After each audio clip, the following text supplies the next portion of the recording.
เมื่อช่วงปะทะรอบสองที่ผ่านมาทหารไทย2 นายของเรายิงปืนคอต่อเนื่องหลายชั่วโมงจนทำให้กระบอกปืนแตกเสียหาย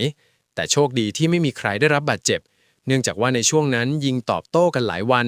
หลังจากที่กัมพูชายิงข้ามเข้ามาตกในพื้นที่อธิปไตยของไทยเราจำเป็นต้องตอบโต้อย่างหนักกลับไปคืนเราไปชมคลิปกันเลยครับ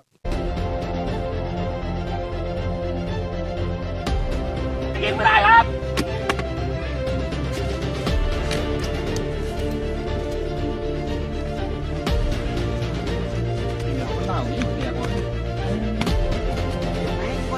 ไม่มี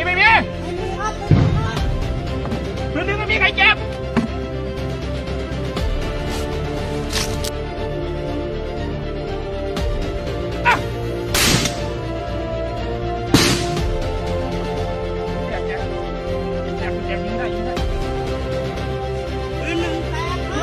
ยิงไม่ได้ครับ